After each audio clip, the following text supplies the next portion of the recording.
Hello everyone, and welcome to another Chalice Chat. We are here today with a little bit of a special edition. My name is Matt, I'm the voice that you're used to hearing, and the reason I'm telling you that is because we've been joined by a special guest. Greg, would you like to introduce yourself? Hey everyone, I'm Greg. I'm visiting Matt for a little bit, so figured I'd jump on and join the chat. Yeah, it's kind of part of the process that I'm trying to have here, where we're trying to vary the episode content a little bit, see what works, and love to have the opportunity, like hanging out with Greg. He's a big fan of Bloodborne himself, so we're going to see how this goes. We're going to dive into the Lower Pthumeru Chalice today. We're only planning on recording so many episodes just because of the logistics of the thing, but we'll go for as long as we think it's appropriate, and hopefully it'll get a good reception here. Alright, let's jump in. Alright. Say that after you actually choose it. Yes. It takes a while to create and then jump into a chalice dungeon. Well, you can't just make a chalice dungeon. You gotta take your time. So we're jumping in. Tell me a little bit about this chalice dungeon. This is the Lower Pthumeru Chalice Dungeon, which interestingly, I don't know if you caught it, but the Japanese is the Deep Pthumeru. I saw that. So yeah, I've called that out before, but it's interesting to me that they do that. And it's one of the harder ones. I believe it's a depth 3. I don't know if I can check my inventory from in here. My chalices. Yeah, it does. Yeah. It's a depth 3. Ooh. So they're rated out of 5, so this is a difficulty 3 out of 5. And because it hasn't really been that long since I did my last recording session, I don't think I've really gained that many levels or gained any other upgrades for my gear or anything. I am not in the best of shape in terms of being a good match for the dungeon. But I did clear out another depth 3 Chalice dungeon on the Chalice Chats before, so it shouldn't be beyond my capabilities. Yep, and you have all of the skill anyways. I'm sure even if you weren't upgraded as even just one level, you'd be totally fine. All of the skill. I really don't feel like I have all of the skill. Did you tell your listeners that you do this blindfolded, or no? Well, I'm not entirely doing this blind. Oh, you actually mean literally blindfolded? Yeah. You know, no, they are not aware of the fact that I am doing this without the ability to see, except with my eyes, which are totally functional, and I'm not actually blind. Yeah, well, there's that too. Yeah. No, I saw on YouTube a guy going through blind, and I was like, wow, that's impressive. I feel like I've seen playthroughs like that before. The only person I'm aware of who's done that, I think, is Lobos. Yes. But it wouldn't surprise me if there's a whole bunch of other people who just love to play these games blind. Right? So you don't have to be terrified of the things you see, but you can still beat the game. Indeed. Yeah. And you do see some pretty freaky things sometimes. I can understand, especially in Bloodborne. Like in Dark Souls, it's one thing. They have one kind of atmosphere, and you're kind of fascinated. I feel like in Dark Souls, they really try to evoke that sense of tragedy, which is very appropriate to fantasy, and that sense of the high brought low. And so sometimes there's like a majestic beauty to the... Ooh, I dodged. Ooh, and I stepped right back on the trap I dodged. But there's kind of like a majestic beauty to the things that you're seeing, whereas in Bloodborne... No. There is none of that. Yeah, it's flailing monsters. So. Yeah, no. Hello, spider! Terrifying. Oh, it's a good thing they don't like electricity. Yes, a very good thing. And actually, I didn't even have my electricity buff up on that one, so. So yeah, have you talked about this weapon at all yet?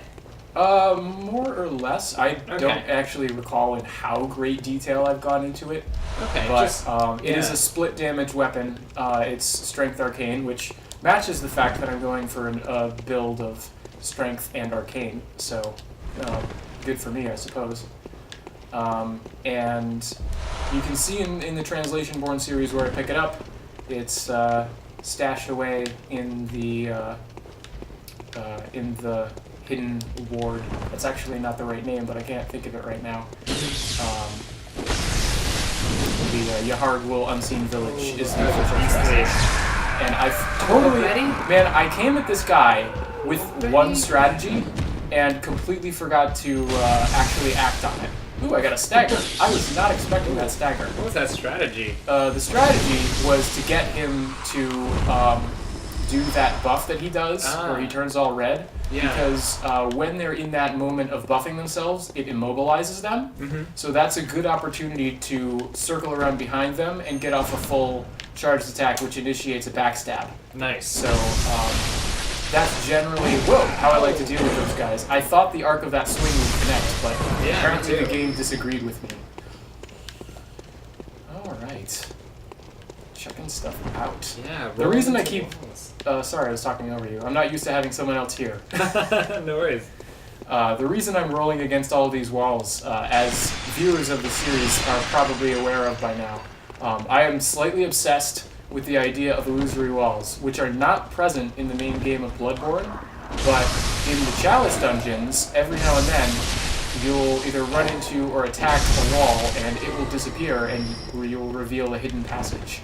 And I feel like, I don't actually have any verification for this, but I feel like the lower in depth, we were talking about like the depth difficulty system before, I feel like the lower in depth that you go, the more likely you are to have illusory walls to find. But again, that could just be my misinterpretation. Well, we'll find out. Or not. Or not. Oh yeah, get those blood vials. Yeah, those are a valuable resource. Good to have those, a lot of those in stock. Oh yeah. Look, I'm rolling for an invisible passage next to this passage. Well, you never know. That's true. Makes it even less likely to be found, you know? That's true. I have gotten some tips. Apparently, the illusory walls in the Chalice dungeons themselves. I love these little guys that turn on lanterns.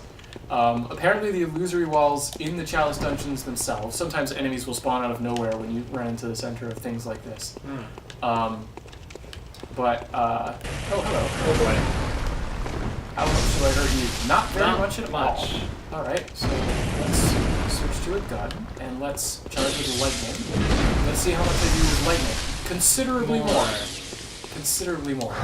So, yeah, viewers have told me that, oh, that is a delayed attack. That would have been really bad. And that one was not a delayed attack.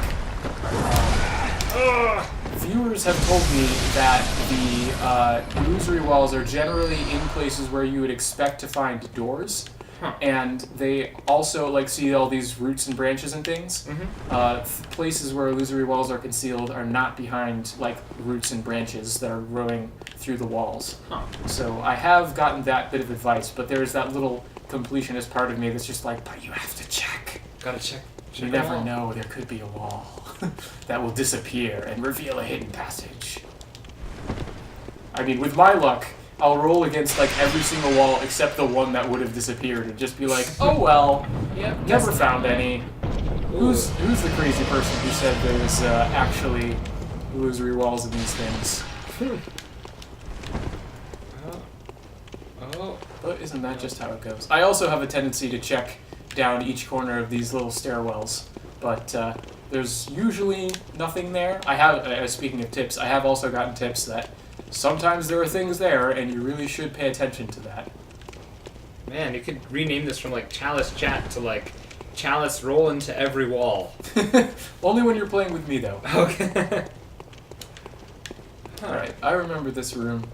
So I think I recall there being... We were on an upper section of a split level setup, and so I believe we have fully explored what was on the upper portion of that. And yeah, here we go. And there was that trap that I destroyed the mechanism for, that I no longer have to worry about. So now we should be able to come down this ladder and explore the lower level.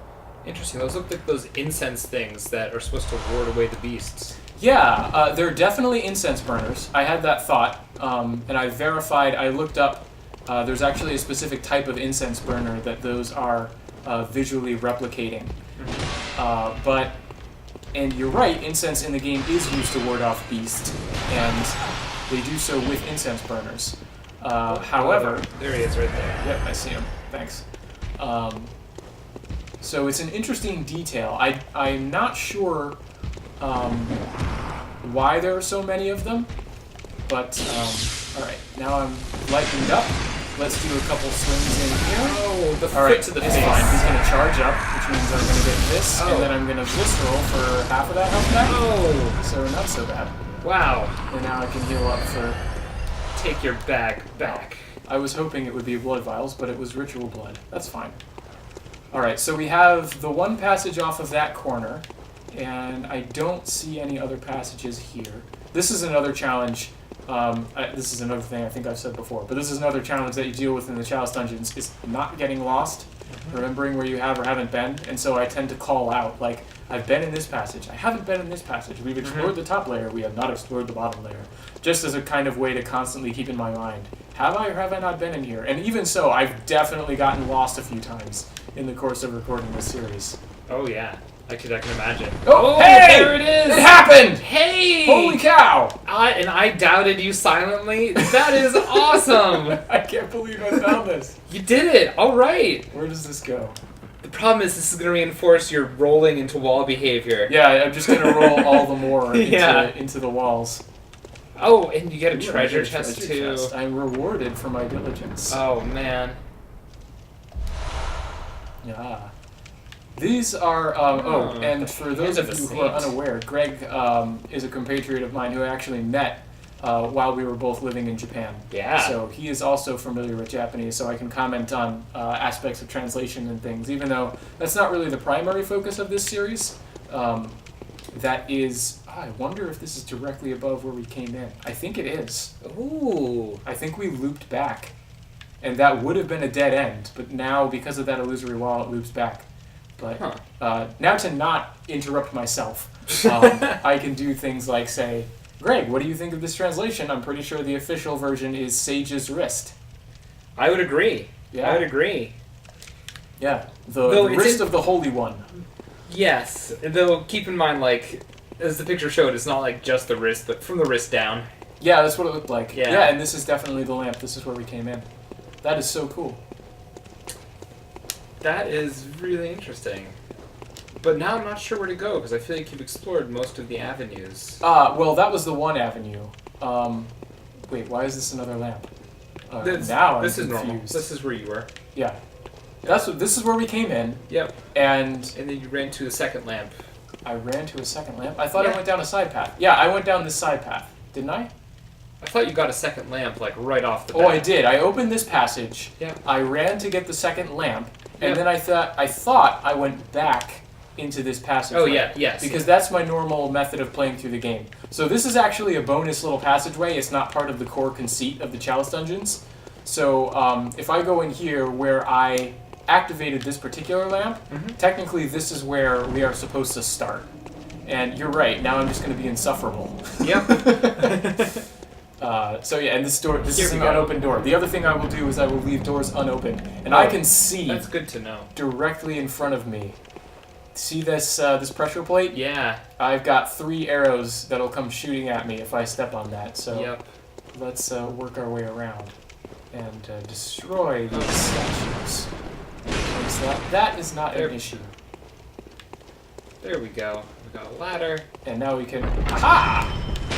That would be great if an arrow actually came from another direction and got That would be pretty funny. That would be pretty funny. I mean, with my luck, that's exactly how things would go. But yeah, I like to leave, if there's 2 different directions, and like one's a closed door and the other's just a passageway, I'll go down the passageway and leave the closed door so I know, oh, it's a closed door, I haven't been here yet. Another little trick that I do to remember. Help me navigate the space. Certainly. Usually when there's always that forking, right? And yes. People tend to go for the shorter, least likely to bring the story further path. Correct. Which also, I think, tends to be a little geographically closer. Yeah. So that door doesn't open from that side. We're probably going to loop around from this side and open up that other door. That would be kind of neat. But I have been very wrong in the past about where those one-way doors do and do not open from. So we'll see how it plays out. Oh, there's a little Skeletor. Hello, friend. Come play with me. Thank you for playing our game. You think he'd be like a little weaker or slower? I mean, he's lost all that muscle mass. Yeah. You know? Yeah, they're Their physicality has definitely been... Whoa! Hello, degenerating. Oh, crap. Alright, glowing red spiders three of them. Tons and tons of damage. Alright, this means we probably have a bell ringer on our hands. I'm not going to freak out too much because I am now going to die. I should have freaked out a little bit more. Oh. They don't stop. Oh, man. Alright, no pressure. No pressure. No pressure. That's my favorite item in the game right there. The portable lantern? The portable lantern is my favorite item. It's pretty handy. I use the torch when I'm doing recording sessions just because I like it better when the entire audience can just see the vicinity a little bit better. I saw my death rushing at my face in that moment. That was a very quick moment of realization in my head that, oh yeah, this trap that I thought was no big deal because I totally spotted it. Yeah. Remembered it in the process of running into it, veered off to the side, and was just like, boy, I'm glad I remembered that when I did. Nice roll, though. Thank you. So you do lightning damage normally, but then when you press the trigger... Yeah, the transform button, L1, gives me that buff. So it degrades my weapon durability quicker, but it does more damage, and it derives more of a bonus from my arcane abilities. Got it. Oh, no! The spiders came to get me. You cannot escape this. Oh, there we go. Nice. Yeah. I'm actually acting in an unusual fashion at the moment. Okay. Normally, I like to go and deal with bell ringers, which red enemies generally mean bell ringers, not always. Yep. But generally, it's just a constant stream of repeatedly spawning enemies. Oh boy. That I like to stay on the staircase. Yep. Not staircase. God. Keep moving. Where's the bell ringer? Because it's... Oh, there she is. They're all gonna die when she dies. Alright. No! I forgot that as Depth 3 Chalice, this place has tough enemies. So she's just gonna... I know she keeps bringing things to life, but like, even if you're not nearby, is she gonna start bringing things to life? Yes. Of course. Yes. I think you probably noticed when I ran into that room, like, the initial time... I'm gonna remember that trigger this time. The initial time I ran into that space, there were like 3 or 4 spiders that attacked me almost instantly. Yep. Whereas when I did that quick run back, there were no spiders for a little while, and then one showed up. Yep. That's because the bell ringer had more time in the first instance to summon those spiders. Interesting. So now I'm just going to make a beeline. Oh yeah. For the summoner who is not here. No, but it's through that. Yep. There you go. Thank you. Oh. And don't like getting caught in the door. Nope. And we're gonna buff the weapon this time. Oh, get rid of her. She dies even faster. Yeah. Oh, and They then did get in one hit on me, but it could have been worse. All right, gotta keep moving. Yeah. Keep moving. Keep it up. Keep Gotta moving. heal. Keep that buff going. Oh, fall down. And get attacked by something on the floor. That's fine. It's not actually on the same level as me. Yep. Which means it's not that big of a deal. So what has happened to There they these are. spiders? Hello, spider. See, they go down much quicker. I discovered, I think, in another Chalice chat that these guys do not do the best when it comes to lightning damage, or bolt damage. So the fact that I have the ability to buff my weapon at any time with more bolt is quite handy. And let's see what it was that took a swipe. Oh, it was someone who threw something at me. Oh, interesting. He's tall. Oh, it's this guy again. It's one of these. Oh, it's actually a crossbow bolt. Look at that. Oh, nice. And it's one of these. All right, this guy's a big deal. So I'm just gonna double check to make sure that everything else has been cleared out in this room and that I'm not gonna have anything stabbing me from behind. Yeah. And it looks like that is the case. So I'm going to top myself off here, and let's hope we don't die in confrontation number 2. The good news is, because he's fighting with that crossbow, he's going to have that moment where he has to switch to his sword. Oh, that he I switched. Kind of exploit. Unfortunately, not exploit as much as the big other guys that switch from one weapon to the other. Oh, Thank you for angling your attack wrong, my friend. The other guys that you can find that switch their weapons. All right. So this unlocks the boss door that was actually right by where we started the Chalice dungeon. So we have to find our way back to that. But I believe we've been going for a pretty good length of time here. So I think we're going to call this an episode. We've unlocked the door, so that's a good stopping point. And I will see you all next time on the Chalice Chats. Thank you for joining me, Greg. Yeah, thank you for having me. And thanks for watching, everyone.